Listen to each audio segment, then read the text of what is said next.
ना अब आता है एक ऐसा वचन जैसे जिब्रिश वालों के लिए 1 कुरिन्थियों 14:2 है, माता यरूशलेम वालों के लिए गलतियों 4:26 है, यहोवा विटनेस वालों के लिए उत्पत्ति का किताब है, वैसे ही दशमांश वालों के लिए यह वचन है जिसको कहते हैं मलाकी 3:10। बस इसी को लेके चल रहे, आज इसका भी पोस्टमार्टम करेंगे, ये कॉन्सेप्ट का भी पोस्टमार्टम करेंगे। Are you ready for this?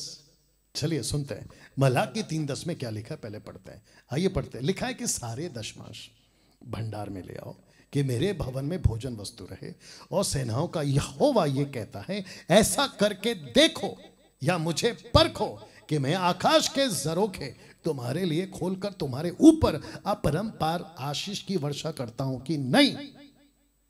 मुझे ऐसा करके देखो, परखो। और फिर इसको लेकर कहते हैं कि परमेश्वर ने कभी नहीं कहा परखो, लेकिन दशमांश के क्षेत्र में प्रभु कहता है परखो। तो बेचारे जो चर्च के लोग होते हैं ना, इसको पढ़ लेते हैं और कहते हैं कि अरे बाप रे। आपको जोर का झटका धीरे से दे दूं, बहुत ध्यान से सुनना। मलाकी 3:10 आप लोगों के लिए नहीं है। मलाकी 3:10 बहुत ध्यान से सुनना, ये व्यवस्था के दायरे में आता है और व्यवस्था की एक्सपायरी डेट हो चुकी है। आपने नहीं सुना तो फिर कहता हूं, व्यवस्था की एक्सपायरी डेट हो चुकी है। और जो दवाई की एक्सपायरी डेट हो चुकी होती है ना, उसको मत खाया करो, नहीं तो और बीमार पड़ोगे। आप लोग चेक करते हो ना कि एक्सपायरी डेट कहां तक है। टॉनिक हो, कैप्सूल हो, मेडिसिन हो, खाने की चीज हो, एक्सपायरी डेट चेक करते हो कि नहीं करते हो? आपका मलाकी 3:10 का एक्सपायरी डेट कब का आ गया था? आपको बताऊं कब आ गया था? जब यीशु ने पर्दा फाड़ दिया था ना, कहां का? मंदिर का। उसी दिन ये एक्सपायर हो गया था। वाओ अरे ना बात समझ में। जो परमेश्वर उस टैबरनैकल के अंदर था, जैसे यीशु क्रूस पे मरा, मत्ती की किताब उसका 27 का 51, मैथ्यू 27:51, जैसे यीशु क्रूस पे मरा, प्राण त्याग दिया, पर्दा ऊपर से लेके नीचे तक फट गया। और मरने से पहले यीशु ने क्या कहा था? इट इज फिनिश, पूरा हुआ। और यीशु क्या कहते हैं? मैं व्यवस्था को मिटाने नहीं, पूरा करने आया हूं। I have come to complete the law. तो मैं वापस कहता हूं कि मलाकी 3:10 की एक्सपायरी डेट आ चुकी थी उसी दिन। और आजकल के सो कॉल्ड दशमांश के जो ठेकेदार बने, ये इसी का सहारा लेते हैं। तुमको जरा भी समझ में नहीं आ रही है कि इसका डर दिखाकर तुमको उल्लू बनाया जा रहा है। अब बात करते हैं कि यहां दशमांश दरअसल था क्या? भोजन वस्तु वो भी 4 तरह के लोगों के लिए। यहां पे परमेश्वर कहता है, मैं इसको वापस पढ़वाऊं क्योंकि आपकी दिमाग की बत्ती जलेगी। लिखा है कि सारे दशमांश भंडार में ले आओ कि मेरे भवन में भोजन वस्तु रहे। तो दशमांश क्या है? भोजन वस्तु, बीज, अनाज, फल, फ्रूट्स, नॉट पैसा। अब बताओ, जानवर, अब बताओ, यहां पैसा है लेकिन आप उल्लू कैसे बन गए? इसके चलते। किसके चलते? दशमांश के नाम के चलते। पास्टर डैनियल, आपने कहा ये भोजन वस्तु है 4 तरह के लोगों के लिए। ये 4 तरह के लोग कौन थे? आइए पढ़वाते जहां से ये आया है। व्यवस्था विवरण 14 का 28 से 29 तक में 3-3 लिखा है। 3-3 वर्ष के बीतने पर तीसरे वर्ष के उपज का सारा दशमांश भोजन वस्तु निकालकर अपने फाटकों के भीतर इकट्ठा रखना। अब जरा पहला सुनो, लेवी, सबसे पहला लेवी। लिखा है कि तब लेवी जिसका तेरे संग कोई नीच भाग नहीं है, क्योंकि 12 गोत्र हैं, 12 ट्राइब्स, 12 गोत्र हैं, सबको अपने अपनी जमीन मिली, लेकिन लेवियों को नहीं मिली थी। और वो लेवियों को इसलिए नहीं मिली थी क्योंकि लेवी का जो गोत्र है ना, वो परमेश्वर के सेवकों का गोत्र था, मतलब वो सेवा करेंगे। You understand?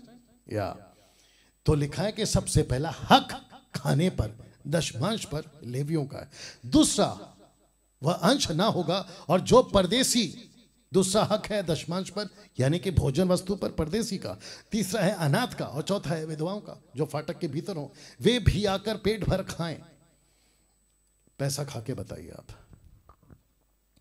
नहीं आपको पूछ रहा हूं, पैसा खाकर बताइए ना। तो यहां पे मलाकी की किताब में जो खाने का जिक्र, माफ करे, दशमांश का जो जिक्र हो रहा है, वो बात हो रही है भोजन वस्तु की। तो जिसके चलते लिखा है कि वो सब खाएं, लेवी खाए, परदेसी खाए, अनाथ खाएं, विधवाएं खाएं। लिखा है कि जब वो पेट भर खाएं, जिससे तेरा परमेश्वर यहोवा तेरे सब कामों में तुझे आशीष देगा। और आपको याद है ना, यीशु ने क्या कहा था? मैं जेल में था तो मुझे मिलने आया, मैं प्यासा था तुमने पानी पिलाया, मैं भूखा था तुमने खाना खिलाया, याद आया, मैं बीमार था तो मुझे मिलने आया। ये वही है, परमेश्वर को खुशी होती है। ध्यान से सुनो, तुम कहां देते हो, किसको देते हो, उससे ज्यादा तुम्हारे पैसे से कितनों का पेट भरता है, उससे परमेश्वर ज्यादा खुश होता है। वाह, कैसा लग रहा है? तो फिर से बोलूं कि जिस दशमांश का जिक्र यहां है वो दरअसल पैसा था ही नहीं। अभी आगे भी रखूंगा इसको, वो कभी पैसा था ही नहीं। वो बात हो रही थी भोजन वस्तु की। यही तो लिखा है, भोजन वस्तु, ताकि लोग खाएं और वो भी पेट भर खाएं। अब आपसे पूछें, जो दशमांश के नाम पे लूट मचा रहे, आप कितने लंगर लगाए बताइए? पंजाब के लोगों, तुम पैसे इतने लूटते हो दशमांश के नाम पे, लंगर कितना लगा लिया? मतलब तुमने खाना कितना खिला लिया? चर्च का कॉन्सेप्ट था ही नहीं साहब कभी यीशु के दिमाग में, और ना ही पवित्र आत्मा के दिमाग में। परमेश्वर पिता, परमेश्वर पुत्र, परमेश्वर पवित्र आत्मा, अपोस्तल, फर्स्ट पहले सेंचुरी के कलीसिया का एक ही फोकस था, reach out, reach out, reach out with the glorious gospel. यह था मकसद। लेकिन आगे जाके क्या बन गए? सबके अपने अपने बिल्डिंग खड़े हो गए, सबके अपने अपने इमारत खड़े हो गए, और उसको नाम दे दिया CHURCH, चर्च, एक्लीसिया। बोला ये है यीशु की कलीसिया। और अंधभक्त अंधभक्त लोग बोला हाँ यार। और आपको पता है ना, जो भी कोई पवित्र चीज होती है, भारतीय लोग हो या फिर दुनिया का कोई भी हो, यहां से आ जाती है श्रद्धा। कहते कि अरे हाँ यार, ये पवित्र जगह है, ये कोई पत्थर है, ये कोई मंदिर है, ये कोई चर्च है, ये कोई गुरुद्वारा है, माथा टेको, माथा टेको। लेकिन पहले ये तो पता लगाओ कि अंदर है कौन। और उसी का फायदा उठाते ये अंधभक्त लोग, उसी का फायदा उठाते ये नरक से आए हुए लूसीफर के एजेंट जो सेवक बन के घूम रहे हैं। कहते हैं कि पब्लिक तो उल्लू बनती है, उल्लू बनाओ, और दशमांश के नाम पे खूब उल्लू बनाया जा रहा है साहब।